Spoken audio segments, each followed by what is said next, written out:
Roger John Madden Juanito. It's Saturday night, something around 7 o'clock. And it's a little video about sharing.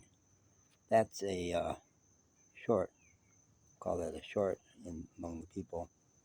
It's a lucky. Somehow all the cigarettes I've got borrowed. These I bought 2 Luckies from a guy. Must have been last night.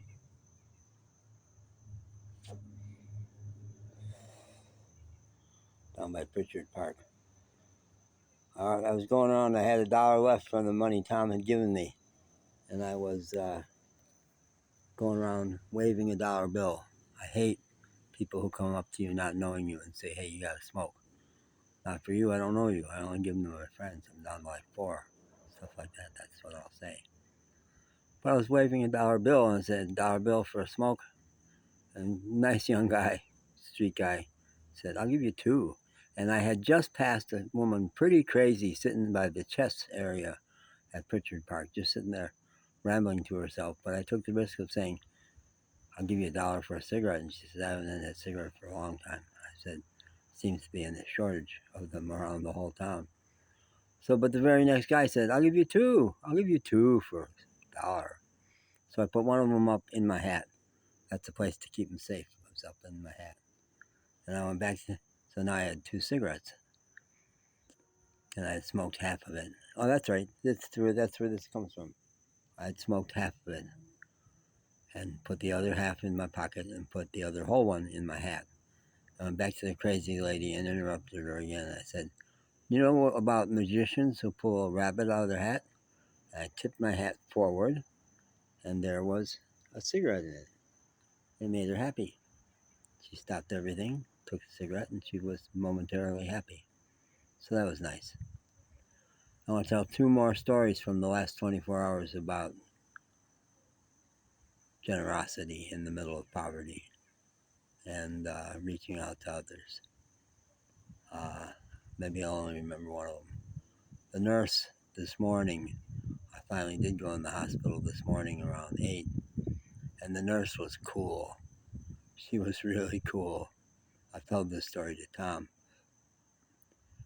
And she was installing an IV in this arm, and her partner was digging around taking blood, I guess, from that arm, or vice versa, I don't know. But there was something so sassy about her and funny, and out of the blue I said, have you been a bartender? I recognized. And she loved it. She lit up. She said, 12 years. 12 years. And whenever I tell anybody around here, a nurse now, that I was a bartender, they say, oh, well, that fits. But nobody's ever gotten it before until you spotted it. And I said, I love women bartenders. And I had a girlfriend who was a woman bartender. And I knew. So that was fun.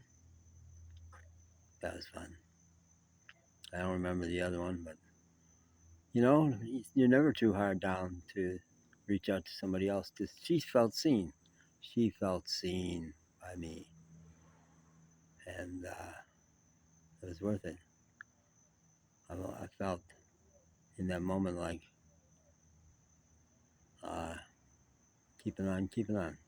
And in this moment, no more cigarettes. So did I say what happened with this guy here? I didn't even tell this story. This guy comes along and a tough-looking street guy walks by here. As he gets about there, I said, you don't have a lighter, do you? He says, yeah, you got a smoke? I said, I got a short, kind of a long short. We could share it. So he pulled out his nice Bic lighter. I lit the cigarette, and we both got a few drags out of it. And then he left the last couple for me. And it was nice. My homies. They're not all bad guys. Yesterday morning, well, it was late last night, I got robbed here by a guy who stole my shoes. I woke up and my suitcase that had my court clothes was gone, and my shoes were gone. I had to walk up to the church yesterday morning with stocking feet, which sucked. So he was an asshole. I'll give him that. Hard up, and I'm sure if I knew the whole story, I wouldn't resent him for even that. But come on, let's do better, people. We may be homeless, but we can do better. Yeah.